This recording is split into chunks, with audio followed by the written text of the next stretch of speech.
Hello everyone. Welcome. Thank you for joining the 7th webinar, TDI webinar based on micromobility. We have 4 fantastic speakers for you today. I can confirm the slide deck and the recording of the presentation will be shared with you at the after. If you have any questions, please feel free to put them in the question and answer box, which is the little speech bubble up in the top left-hand corner that has a question mark.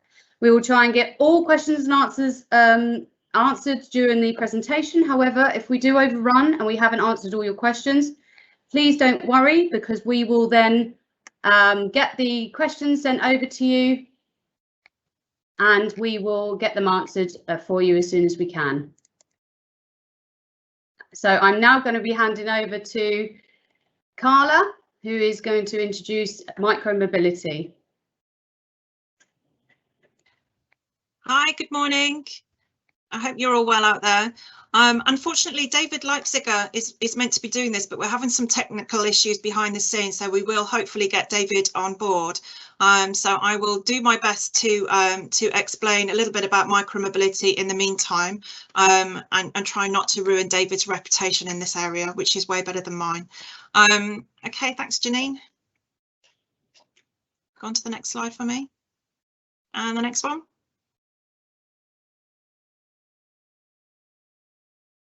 Okay, so what is micromobility? So there is a lot of work going on this behind the scenes, certainly at Innovate UK and a lot of other organisations that we are delving into and working with.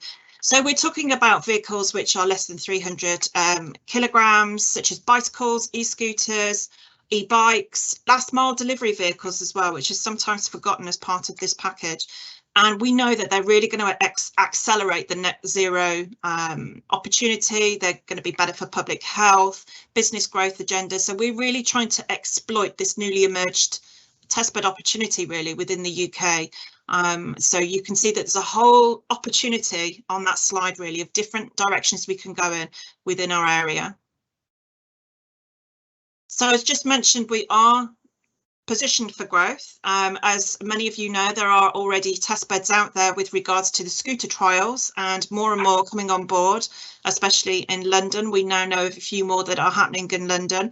So regardless of all the scooters that we seem to see going around the streets, majority of which are illegal, especially when there are kids on them, there are an awful lot of scooter trials going on at the moment, which are giving us a lot of data. We're working closely with DFT with regards to how they're working, where we can improve, what we need to do with regards to it becoming legislative, possibly next year. Okay. And one of the things that David is working incredibly hard on, I feel very bad. I feel like I'm taking his glory, which is not fair. But David Leipziger has been working very hard behind the scenes on a micromobility forum group called Forum. And this is very much about that alignment across all of the different sectors. So working with industry, working with local authorities, working with the Connected Places catapult and other catapults also, to really try and coordinate and pull that together to get that conversation going or not get it going, but continue the conversation in an aligned way as closely as possible.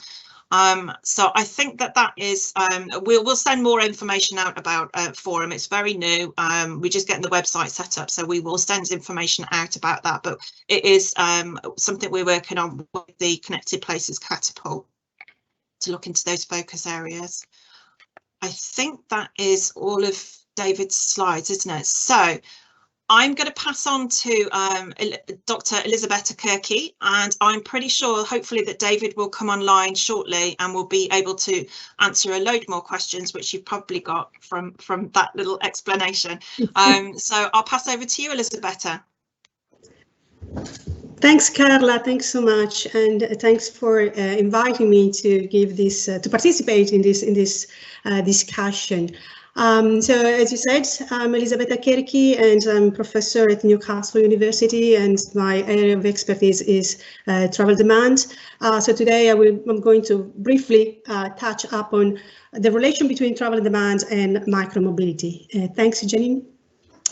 Well, I mean, I was about to mention that, of course, micromobility is much more than only scooters.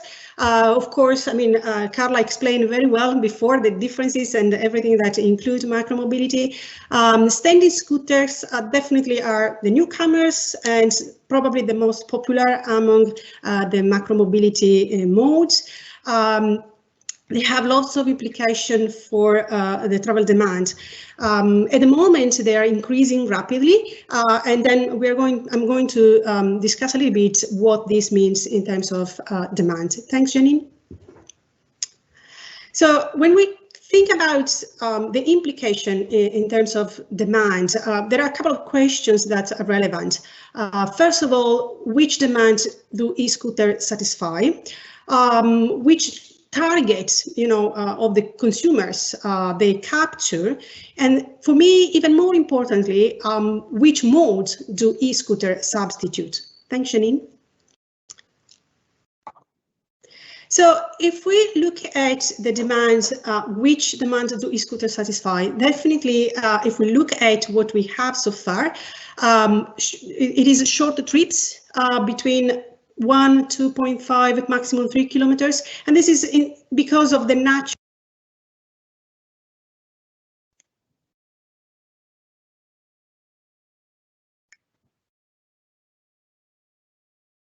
I think we've lost Elisabetta's voice. Elisabetta, okay.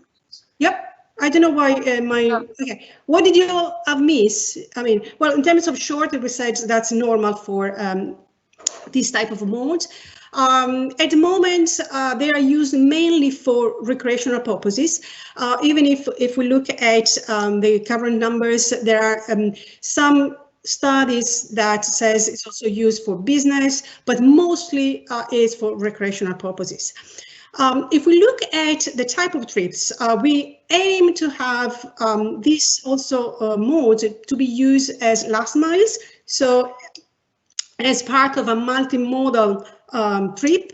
At the moment, again, they're much more used as for the entire trips from A to B rather than to connect it to other like public transport, etc. Again, there are different results depending on the type of studies, but mostly it's used for recreational purposes and entire trip.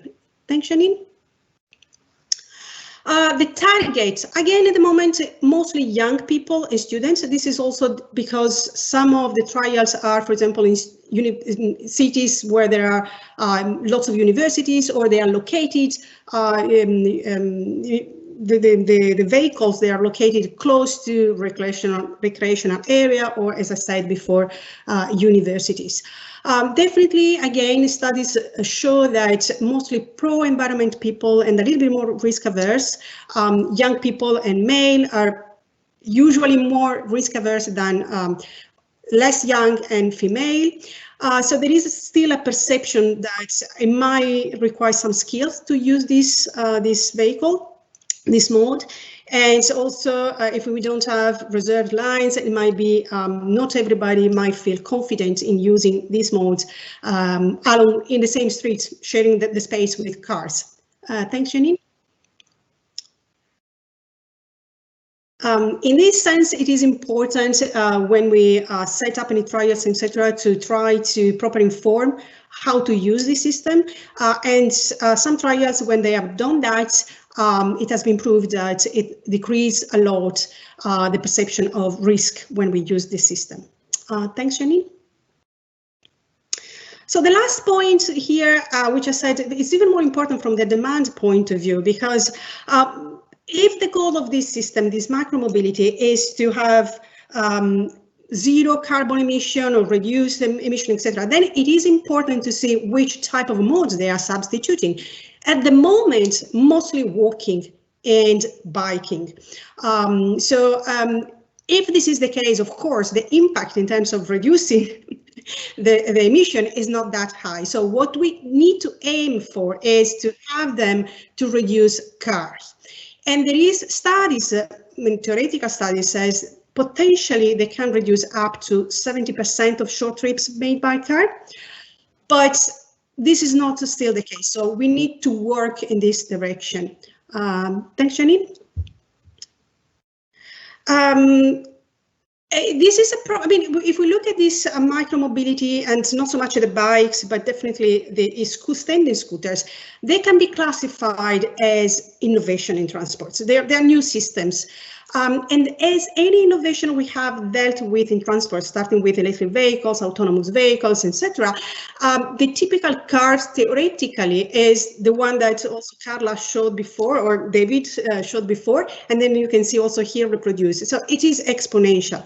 If we look at the reality, sometimes we tend to overestimate the growth of innovation. There are sometimes things that prevent this growth to be as we opt for. Sometimes we overestimate because it depends on how we collect the data we have available, how we collect information for alternatives that are not available. We use typically state choice experiment where we ask people, imagine you have this option. And of course, there is a bias implicit in this type of data. We know that.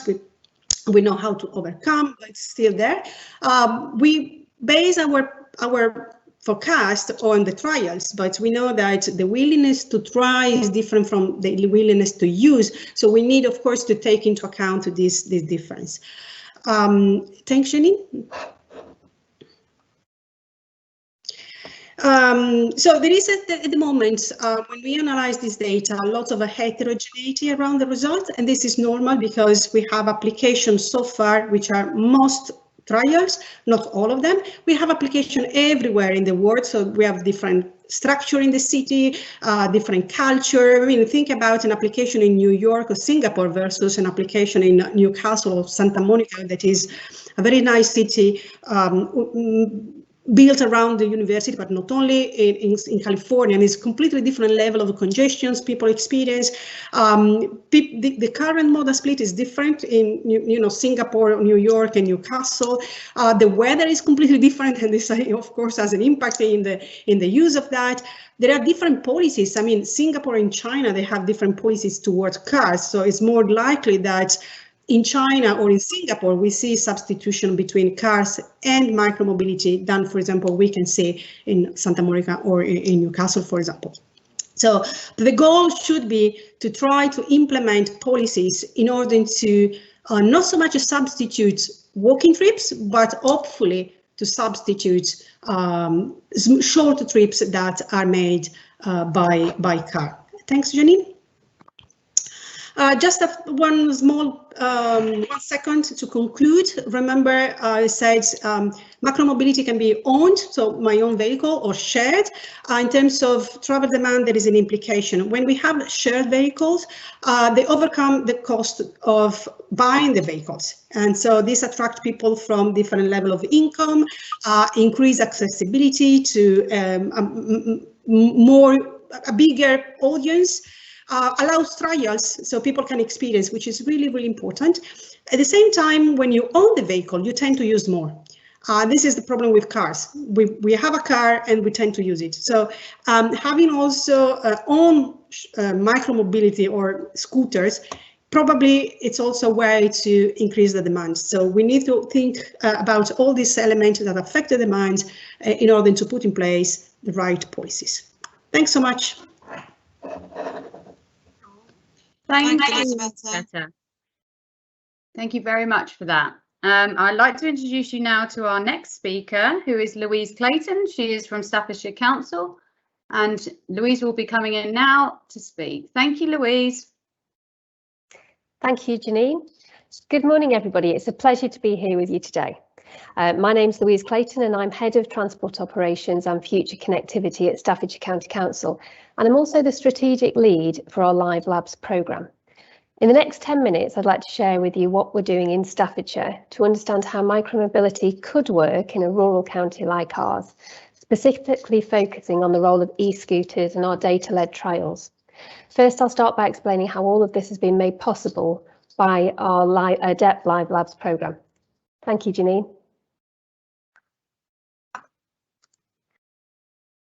So the ADEPT Smart Places Live Labs programme is a 2-year £23 million project funded by the Department for Transport and supported by project partners SNC Lavalins Atkins Business, EY, Kia, O2, Ringway and WSP. Staffordshire County Council is one of 9 local authorities working on projects to introduce innovation across smart mobility, transport, highways, maintenance, data, energy and communications. And the Live Labs is part of the ADEPT Smart Places programme to support the use of digital technology in place-based services. The Live Labs Simulate programme run by Staffordshire County Council and AMI is designed to test new innovations that can radically improve mobility and air quality across Staffordshire. Micromobility is seen as a key addition to the future of shared transport services and a means to enable people to connect more easily and sustainably. Next slide, please, Janine. So what is Simulate? Staffordshire's £3 million project Simulate is an end-to-end future mobility and clean tech living laboratory, delivered in partnership with AMI, the Connected Places Catapult and Keele University. Our vision is to understand how a network of interconnected mobility hubs and transport nodes, providing multimodal, sustainable and demand-responsive transport solutions, could be developed to support communities across a rural county like Staffordshire. We created a number of challenges to take to market that would address the issues of mobility and air quality in Staffordshire. And following a successful launch in London pre-pandemic, we became the most subscribed mobility incubator in the UK, receiving 132 applications in all. 25 SMEs were shortlisted and taken through to a Dragon's Den style pitch day, from which 10 successful SMEs were selected to develop and trial their innovative solutions in Staffordshire to address these challenges around mobility and air quality. In addition to the funding offered to the successful 10, each SME received a bespoke programme of incubation lasting 6 months, which was delivered by AMI, the Connected Places Catapult and Keele University. Next slide, please. As you can see from the slide in front of you, all the successful SMEs that we're trialling are trialling innovative solutions, which are all structured around the delivery of a future place ecosystem. Our trials include active living walls, electric car share schemes, pop-up EV charging points, traffic management systems, DRT and e-scooters, all of which are being monitored and evaluated through a network of air quality sensors which were deployed as part of our programme. The 2 trials which have been running the longest and certainly caught the attention of residents in Staffordshire are our e-scooter trials with Ginger and Zwings. Next slide, please. Our e-scooter trials were made possible as a result of the DfT's decision to bring forward the e-scooter trials as part of the Green Restart of local travel in the summer of last year. And we selected e-scooters to assess their role in addressing the challenge of zero carbon travel for short journeys and first and last mile journeys in Staffordshire. And we're assessing the modal shift using a mix of short and long-term rental solutions in rural and urban settings. And I'll share some of the data with you shortly because I'm not quite sure it supports Elisabetta's data, so it'll be interesting to compare that at the end. Each operator has taken a different approach, though both of the trials are operating fixed parking-based systems and GPS-powered geofencing. Next slide, please. So we have 2 operators, Zwings, who are operating in Newcastle and on the Keele University campus, whilst Ginger are operating throughout the whole of Stafford, and we're currently expanding to outlying villages around Stafford, which is a really exciting part of the trial. For those of you that aren't aware, though, e-scooters fall within the statutory definition of a motor vehicle, so all our e-scooters meet the DfT systems and standards requirements, which limits weight, speed, number of wheels, etc. And we're really keen to get that message across to the public. The trials are going really well, but only a month ago we had an incident with 2 e-scooter riders being pulled over by the police for riding the e-scooters while under the influence of alcohol. That didn't end well for them. Next slide, please, Janine. So some of the key statistics.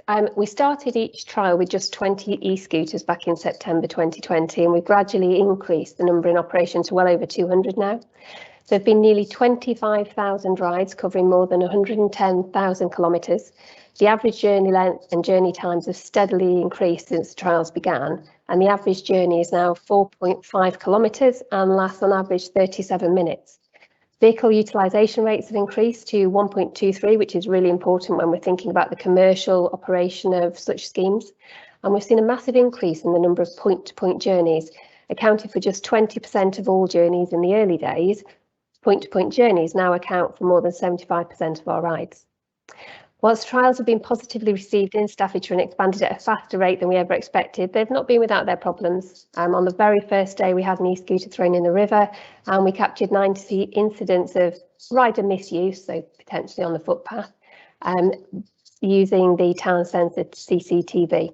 However, things have settled down now, and a really important part of that process has been working very closely with Staffordshire Police and our districts and boroughs. Next slide, please. So the expansion of our trials has been based on data. We identify new locations for bays based on key factors impacting modal shift and the use of new modes of transport, so people movement data, infrastructure data and mosaic data. I appreciate it may be difficult to see the map on the screen, but as Janine mentioned earlier, the slides will be circulating, so I'm sure you can take a closer look. The initial signs are hugely promising that we will achieve a modal shift away from the car. And next slide, please.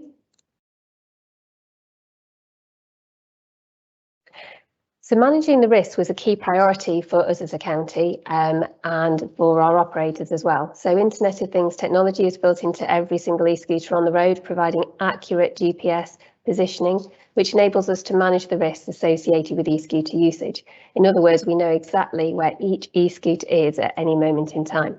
In particular, we can determine the areas served. We can create no-go zones, such as pedestrianised areas, and we can create slow zones where there may be high levels of pedestrian and vehicle movements. And in slow zones, e-scooters are limited to 6.5 miles per hour. Members of the public can and do report rider behaviour issues and misuse, such as riding on the footpath, and operators are able to pinpoint and identify the user by location and time, and then send the appropriate warning message to a rider. And in a couple of instances, we have had riders that have had their accounts disabled and banned from using e-scooters, although I have to say the majority are used correctly. Next slide, please. So parking bay performance is really, really important, as bay monitoring allows us to understand not only the bay performance, but also the behaviour of users too. The table on the slide shows a sample of the bay locations and the average distance of rides from the bay, and whether the rides were circular or point to point. So the important thing here is differentiating between a leisure journey, a circular journey, as we call it, and a point-to-point journey, which is a journey with a purpose. We're keen to encourage point-to-point journeys and drive modal shift, and this analysis allows us to understand which bays are more likely to result in modal shift and which are more likely to be used for leisure purposes, and then we can adapt our service accordingly. The data also informs the repositioning of e-scooters at the start of each day to ensure we have the capacity to meet demand. Next slide, please. As I mentioned earlier, point-to-point journeys now account for more than 75% of rides, and anecdotal evidence supports this too. I was recently talking to an ex-colleague who I discovered was a regular e-scooter user in the Stafford area, and he told me how he prefers the certainty of using an e-scooter over using his car or catching the bus. It's more reliable, it's quicker, and it's more convenient. He also uses it to travel to town for appointments, such as attending the barbers, to meet friends, etc. His only wish is that he could take his 2 young children with him too. Next slide, please. Our operators have conducted a number of surveys to understand better the type of users, the purpose of e-scooter journeys and the level of modal shift and whether or not COVID has played a part.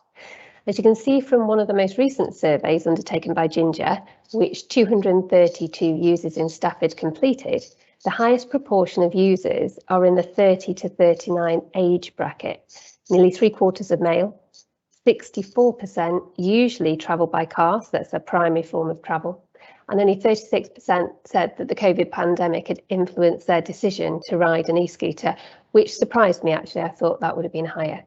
But most fascinating of all is that nearly 90% would consider an e-scooter as a replacement for short journeys instead of their primary mode of transport. So if we take that on face value, that means that potentially there is an opportunity to move 64% of those users out of their car, out of their primary form of transport, and onto a more sustainable and cleaner type of transport, such as an e-scooter. We'll continue to monitor and evaluate the trials, which will continue until at least September as part of the Live Labs programme, though we are working on plans at the moment to see how we could expand beyond that date. Next slide, please.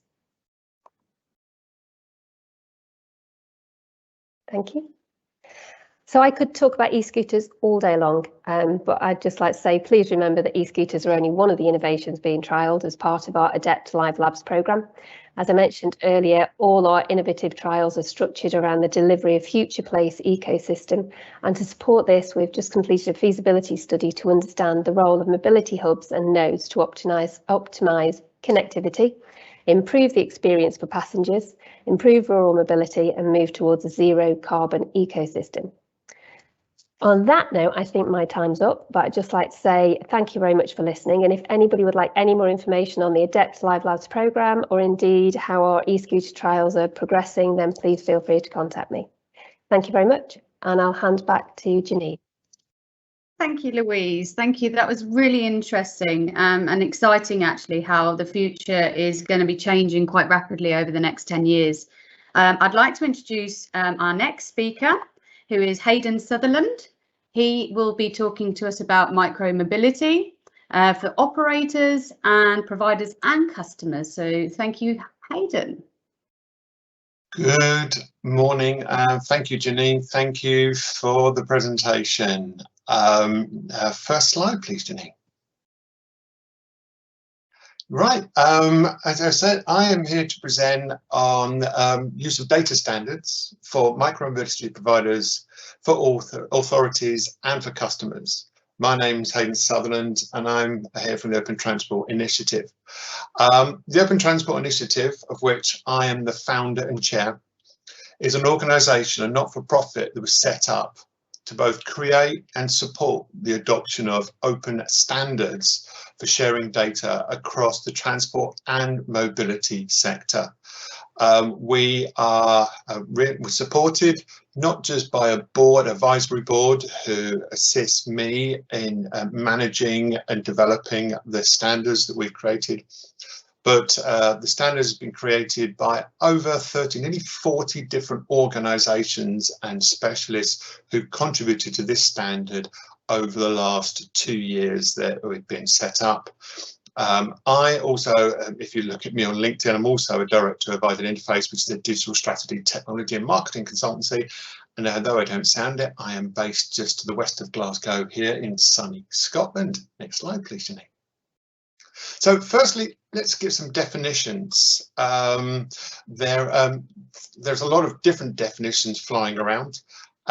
So open data, you usually hear it mentioned. That data, which is defined by the Open Data Institute and others as data which is free for all and for any purpose. It can be published either entirely without a license or an open license which enables it to be used. For example, obvious examples of open data are bus timetables and routes that are used. There is also, though, another category of shared data. This is sometimes called smart data by other stakeholders and industries, such as UK government call it smart data. This is data that's owned by a customer or an organisation and then shared with permission.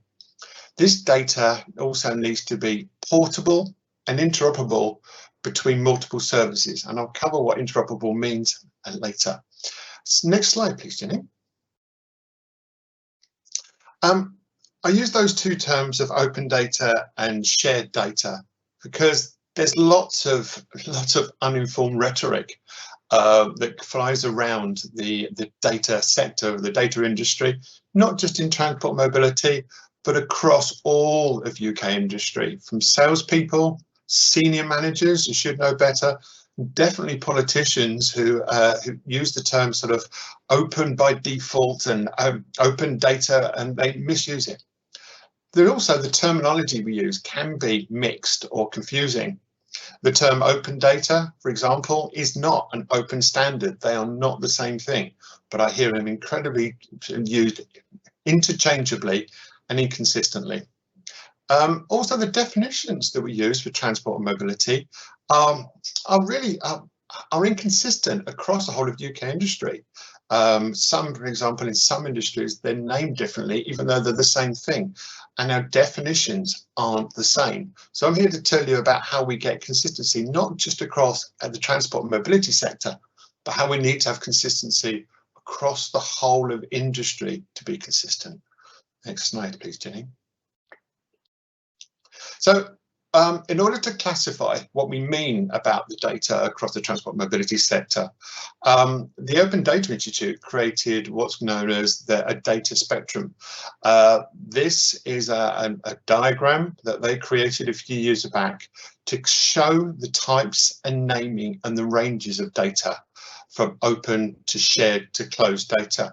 And along with the Mobility as a Service Scotland, the umbrella organisation for mass companies and organisations here north of the border, and ourselves, we've created a sector-specific version to show the different data types across the sector.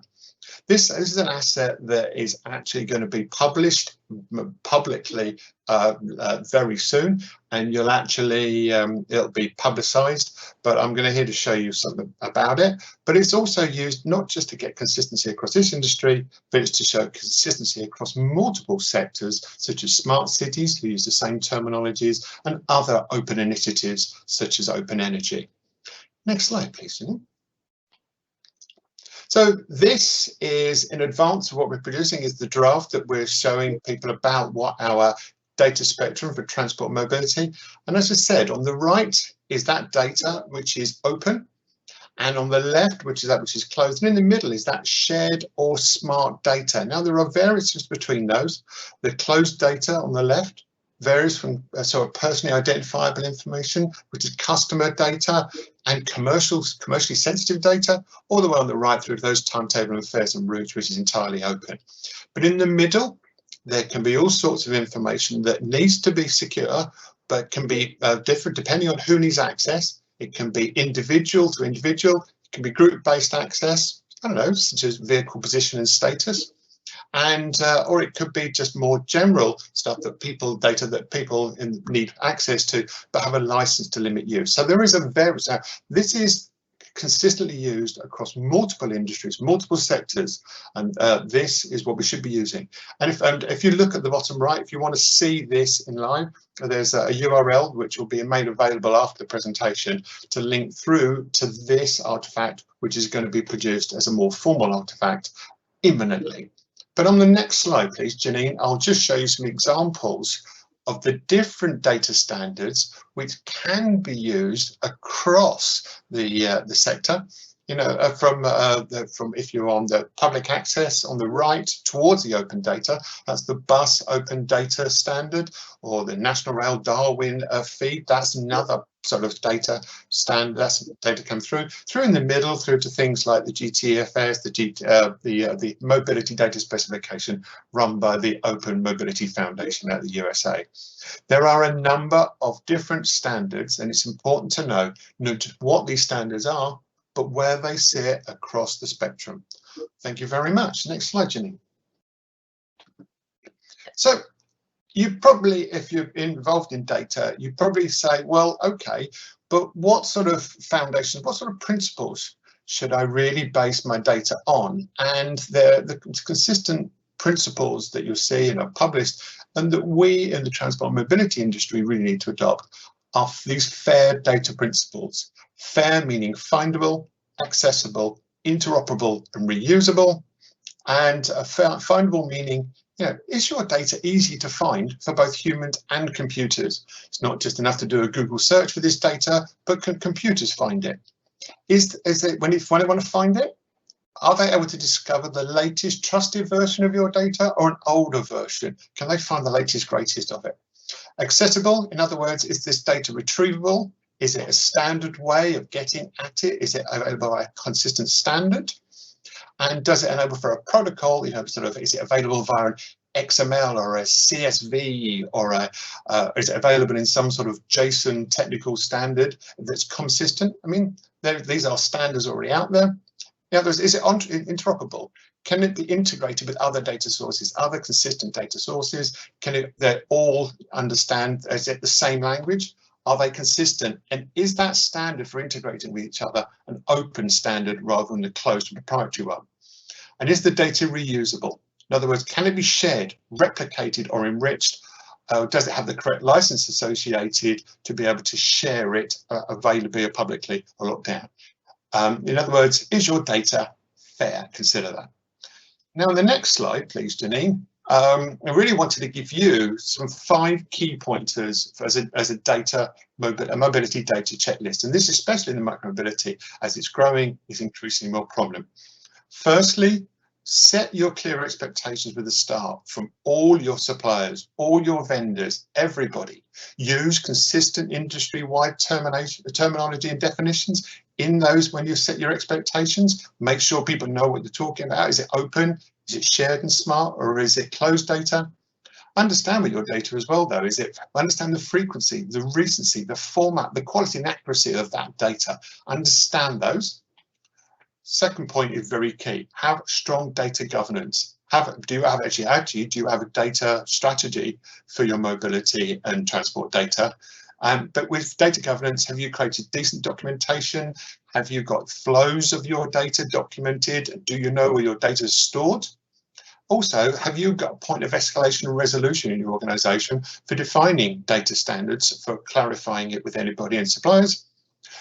The third one, make sure you use, wherever possible, open standards for technologies that integrate. Don't get locked into one vendor's proprietary standard. The more that you've got an open standard of integration and data standards, the more you'll encourage innovation. Also, make sure that you architect solutions that are wonderful word, heterogeneous. In other words, can it accommodate multiple different solutions in the same way? A lot of people are formalizing around the use of API first, the API economy, for integrating different systems from different places in a consistent way, and you should consider that. Fourth point, design for privacy first. Comply with all regulations, GDPR, PCI DSS, the storage of data. Make sure you're designing privacy first, not as an also-ran, but then ensure that if you are actually you're aggregating, you're pulling data together, that you're joining this data. Make sure if you've got anonymous data from anonymous users, that by actually enriching it, you're not re-identifying these anonymous users. Make sure of that. The last point as well, speak with the wider data ecosystem out there. You are probably not doing anything that anybody else hasn't already done in a very similar way. And if they've done it, stealing with pride. And the final point then, if you develop something, if you find out something, us in that wider data ecosystem for transport mobility would love to see what you've done, share what you found, share with everybody else, and make sure we are all going on the journey all at the same time. Now, I've spoken enough in the last slide, but if you have any other, you want to find out more, you want to find about us, I'm available with the work we published for our open standard is available on opentransport.co.uk, and we published our APIs free and openly on Swagger Hub, or just drop me an email and find out more. We can talk you through the best way for micromobility data, any form of mobility data, how you can use it and make sure you manage it and control it brilliantly. Thank you very much. Thank you so much, Hayden. That's really great. And there's so much to think about in terms of data. So it really is very interesting. Thank you so much. I'll now be handing over to Karla Jakeman for our question and answer session. Thank you, Karla. Thanks, Janine. So as you can see from the slide, again, I'm not David. You've already gathered by now we are having some technical issues this morning, unfortunately, so you will be watching this back. We're not quite sure what's happened, but we will get it fixed for next time. So I've been busily writing down a ton of questions behind the scenes. I've put my local authority hat on as much as I can to try and ask questions that I think will be useful for you guys out there. And also, if there are further questions, then you can email them into tdi@buckinghamshire.gov.uk transport.gov.uk. So we will send that out with this video. So please do send in any questions that come up whilst you're watching it back, and we will get those answers out to you. So the more questions, the better, because we love to be able to support you guys out there as much as possible. That's the whole ethos behind the Transport Data Initiative. So I've got a ton of questions anyway. Some of these are just me being purely nosy. So Elisabetta, I want to come to you first. So I'm interested, you talked about shared mobility, shared vehicles and owned vehicles. And I wondered whether you think there will be a different trend post-pandemic. Yeah, I mean, actually, typically there is a kind of inertia in how people behave. So external event like the pandemic, for example, the pandemic might change behavior. So the key question will be, and that's really interesting, the work Louise is doing, to monitor what's happened after. Sometimes striking events might be strong enough and long enough to allow people to stick with the change in the mode. Sometimes there are experiences people go back to the previous habits. So that's something that's, again, Louise is hands-on on the practical work with this system. Definitely, it's important to try to put in place all the policy necessary to keep people who have changed due to the external shock. They have changed. We need to keep them using the micromobility instead of going back to car. I mean, she said 64% shift from cars. That's great. I said there are a lot of heterogeneity in numbers, so that's a great example. Let's continue in this way. Don't lose the customers once you got them. Yeah. Yeah, absolutely. It's going to be really interesting, isn't it, to see what happens. I was about to ask Louise a question, but I think she's dropped off a second. So we really have got some gremlins today. So I'm going to go on to Hayden. I've got a ton of questions for you. I found that really interesting, and I think it's going to be really useful for a lot of local authorities, your presentation, to demystify a lot of the terminology and a lot of the challenges. And I wondered if you can give some advice to our local authorities who have dialed in or are watching back with regards to, you talked about open data encouraging innovation. How can we de-risk this as much as possible? Oh, that's a good question, Karla. It'd be easy. I mean, how do you? Okay. Open data, let's just talk about that data which is freely available without a license or unrestricted data. That's data that is not really too much risk associated with it because it doesn't uniquely identify individuals or even vehicles. It's more around sort of roads usage. It's aggregated data, so it's available publicly. It's as soon as you start to move, and so therefore there's no real risk to that, but as you start to move across the spectrum, as you start to get into the areas of data that are more restricted, the risk increases. So as you start to move into sort of seeing where vehicles are, and then particularly where you start to see where even anonymized users are, you start to get into the area of data security, of managing that. In fact, the worst case is that you can, as I said, re-identify anonymous user because you've pieced together their journey details and you can therefore eventually work out their trends and where they live. So that becomes re-identification is a real big concern if you don't keep the data protected. So I would say truly open data isn't that much of a risk. The further you move across the spectrum, make sure you've got sound data governance. I would actually say everybody who's participating or is viewing this, make sure you've got a transport and mobility data strategy in your organisation that sets out how you do manage data, how you deal with it, how you evolve it, and how you share it, and how you look after it.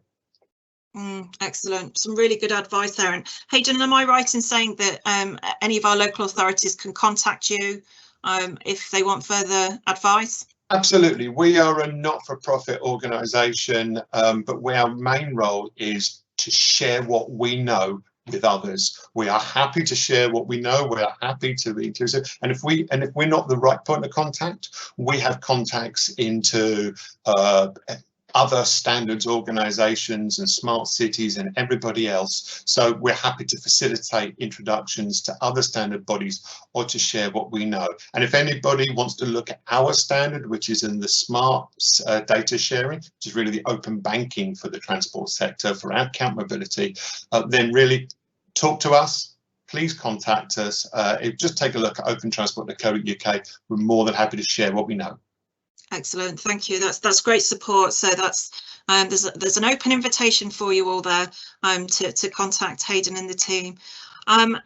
Louise, hopefully you can hear me. Yeah, she's smiling. I think the gremlins are on their way out. So Louise, I was fascinated seeing all the slides and listening to you about what's happening with Adept and the live labs. And for the local authorities who have dialed in, I wonder, there's probably a lot thinking, how do we do this when it's our turn? I wonder, what is the best advice that you can give to a local authority? What is the best lesson learned, for example, that you've found so far? Oh, gosh, I don't know where to start, Karla. So you can say more than one. We were lucky enough to embark on this journey as part of the Live Labs programme, the Adept Live Labs programme, and I have to say it's an absolutely fantastic programme. So this is a bit of a shout out really for Adept. Without that programme, Staffordshire wouldn't be where we are. We wouldn't be trialling the e-scooters, we wouldn't be trialling all of the other innovative solutions which we're now lucky enough to be doing. That has allowed us to be brave, because actually what the Adept Live Labs did was give us permission as an authority to try something different. We ran a challenge programme. We didn't go through a traditional procurement programme. So we didn't actually know what our ask was to begin with when we went out with our challenges. We just said, these are the issues, this is the outcome. What do you want to do? And we had 132 applications, including somebody who wanted to trial jetpacks. Unfortunately, although it was a favourite of mine, it didn't make it through to the final cut. So I think what my advice to local authorities would be is try it, embrace it. Yes, it's a new agenda, and yes, there's a lot of red tape, and yes, procurement might be difficult, and yes, there are issues to work through politically and with your residents and your communities, but actually nothing ventured, nothing gained. My advice around e-scooter trials is, if you are thinking of trialling, start small.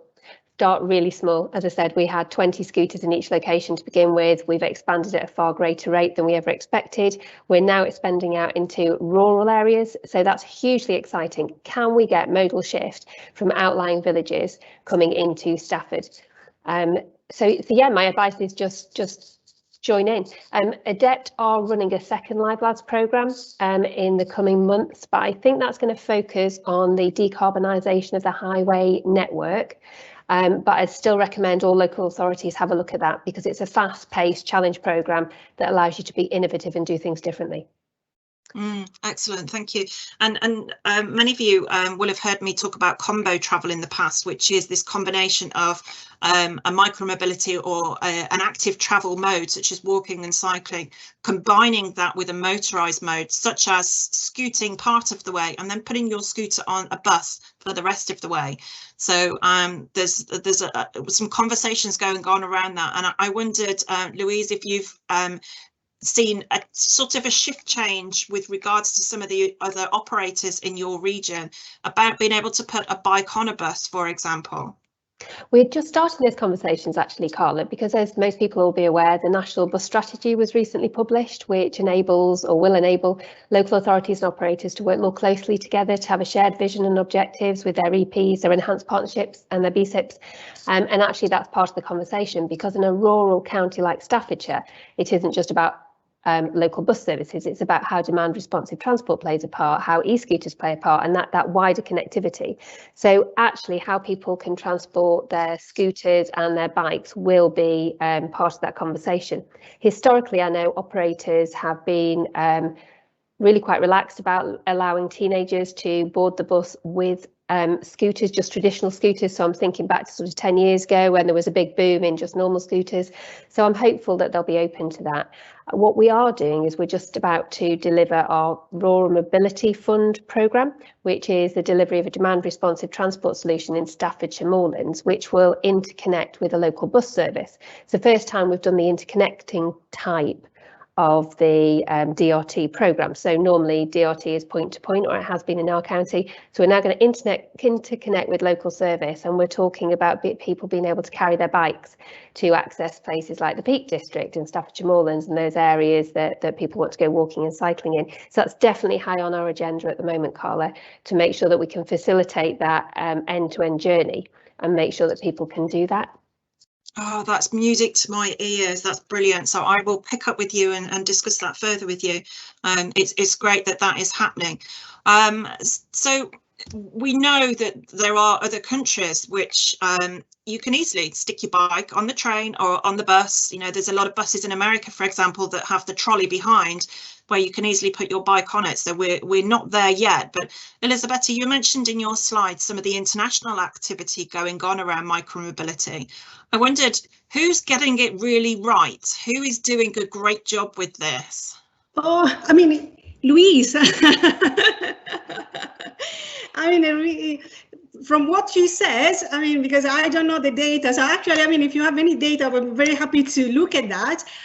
So, I mean, in US, for example, I mean, in Santa Monica, where actually the micromobility e-scooter started first in 2018, if I remember correctly, I mean, there has been a huge increase in the demand. Millions of people in a couple of years have used the e-scooter.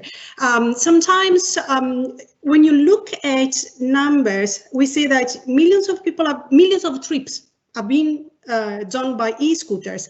And then you compare with the number of trips done by car, they are still like 3%. I mean, I'm not saying exactly. So, I mean, sometimes if we look only at a single mode, how much it has increased the use, yes, it's huge. If you then compare how much really this 65% is, how many less car do we have, then compared to the number of trips by car, is still the number might be small. I'm not saying that, Louise, this is your case. I mean, I say like generally, this is what's happened. I mean, of course, there are places that are more advanced than others. I mean, I've been working and lived in Denmark, and you know that in Denmark, cycling is like in the city of Copenhagen, for example, is really 58% of the trips are made by bikes. It's like we have congestion, they have congestions on bike lanes. So of course, when you have a system where intermodality is already in place, that's much, much easier, you know, to also move from the current system to include other micro-mobility modes. In some places, integration is also difficult between different public transport company. You know, you have to buy different tickets if you take bus A or bus B. So there is, when the system is like that, it's much more difficult to go for an integration with micromobility. So there is also a rethinking about really builds a public transport system where it doesn't take, for the customer point of view, consumer's point of view, it does not make any difference if I take bus that belongs to a company A or company B. The ticket, the price has to be from A to B, whatever I use. That can be different public transport means, it can be micro-mobility, it doesn't matter. Everything needs to be integrated because the cost of even buy a different ticket for the customers it's an additional cost of money. So sometimes we only think about how much money I have to pay. There is a cost of taking information, buying the tickets, you know, EFG system is different. And this is a huge cost that sometimes, you know, prevents the shift. So we need to do everything to make the multimodality, including, of course, micromobility, really seamless for consumers. Absolutely. I couldn't agree with you more. And Hayden, you mentioned our good friends, Mass Scotland, Ali and the team up in Scotland, who we've worked closely with. Where do you think micromobility fits in with the whole mobility as a service package? That's another good question, Karla. Micromobility, the different modes of scooter, of bike, fits in with a mobility as a service ecosystem, and in fact, it's one of the key parts. But there are also other modes that must be part of a mass ecosystem at the same time. Public transport, public transit, of rail, of bus, of ferry. You only really get a good mass system if you've got multiple modes. And don't forget, well, if we're to meet our net zero targets and reach these really strict targets for carbon emission, then we're going to have to change to the cleaner, greener methods of transport, of putting people in electrified rather than fossil fuel vehicles. And the easiest way to do that is to put them on big metal tubes that go up and down like trains and buses. So in short, micromobility has a great part to play, and especially in combination, even with walking and cycling and including micromobility, there's a key part to play. But that you can't really, and back to Elisabetta's point, you can't really do this unless you've got proper integration, you've properly got a joined up customer experience. And of course, I'm going to say, to do that, you need standards that work across all these different modes and interoperability of that data to enable a seamless customer journey, regardless of whether they're using micromobility or other modes. Absolutely. And that coordination, that collaboration is so critical. Speaking of which, Louise, you obviously, as part of the Adept Live Labs, you're working across a lot of different local authorities nationally. I wondered how you're able to coordinate between all the different local authorities. Have you got any advice on how best to do that? Yeah, thanks, Karla. The Adept Live Labs programme, as I mentioned earlier, is 9 local authorities up and down the country, and we meet every fortnight and we compare notes, we share problems, we share highlights and celebrate the successes. But the really important part of all of that is we share the learning. So we share the data, we share the learning, we're sharing the monitoring and evaluation, etc., etc. And the ethos of the Live Labs programme is that all of the trials will be evaluated and all of that information will be available for the other trials within the Live Labs programme and all of the local authorities and beyond local authorities. So all of that data will be available. And that was a commitment we all made at the start. So I've shared some facts and figures today and some interesting statistics, but as we work through our programme, we will be sharing the full evaluation of all of those trials. And at the moment, Adept trying to pull together and locate on a website somewhere a platform that will allow local authorities to dive in. It'll be like a library of innovation that's been trialled and tested throughout the Live Labs programme. So it'll be a bank of information that people can be directed to, and we're hoping that that will include things such as business cases. So if you wanted to address the net carbon zero agenda through transport or through something else, you could dive in there and see what fits with your strategy or your vision. That's just being developed at the moment. I wish I could have given you a link or plugged it more, but I'm sure that Adept will be promoting that to all local authorities. If your local authority isn't a member of Adept already, I'd say please join, and I'm sure we could share the link to the Adept membership and their website at the end of this with the slides, if that would be helpful to people. Yeah, definitely. I'm sure the more we can promote that, the better, because that coordination between local authorities, that communication, it's all about what we do, really. So it's so important, and we've seen so much progress over the last few years with that happening. But the more we can do that, the better. Definitely. Before I pass back to Janine to close today's meeting, thank you from me to all of our speakers. I know Janine will thank everybody in a minute formally, but on behalf of David Leipziger, he said he's very sorry he's not been able to dial in, but has also reminded me that the officially forum that I mentioned earlier, it will launch on the 17th of June officially. So we will be sending out all sorts of information, follow us on Twitter, etc. We'll send all of that out to you. We'd love you to get involved, because it's going to be another opportunity, a bit like as Louise was saying with the Adept, it's going to be another opportunity for you to have your say and learn at the same time, to really communicate.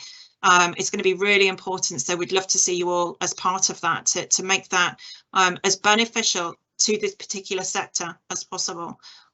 So from me, thank you very much, and I'm going to pass back to Janine. Thank you, Karla, and thanks everyone for speaking. Yes, I'd like to extend my thanks to Innovate UK, our speakers from Newcastle University, Staffordshire Council and Open Transport, along with our sponsor City Science. Again, we can apologise for the technical issues, however, we will get this recording out. We're super excited about the sort of future with the electric vehicles moving forward and getting those carbon emissions down and meeting our targets, and the mobile shift into the rural counties and the cities. The e-scooters is all really super exciting stuff going on. We do have the TDI newsletter, which will be going out as well. And we will, like Louise has asked, we'll send out the Adept link as well with the slides and the recording. I'd like to thank you for listening to the TDI Webinar 7 based on micromobility. Please keep your eyes and ears open on the social media channels and your emails, where I will be sending you out some information on webinar number 8. I hope you're all well and have a good day, and I'd like to say goodbye to everyone. Thank you very much all. Bye. Thank you all.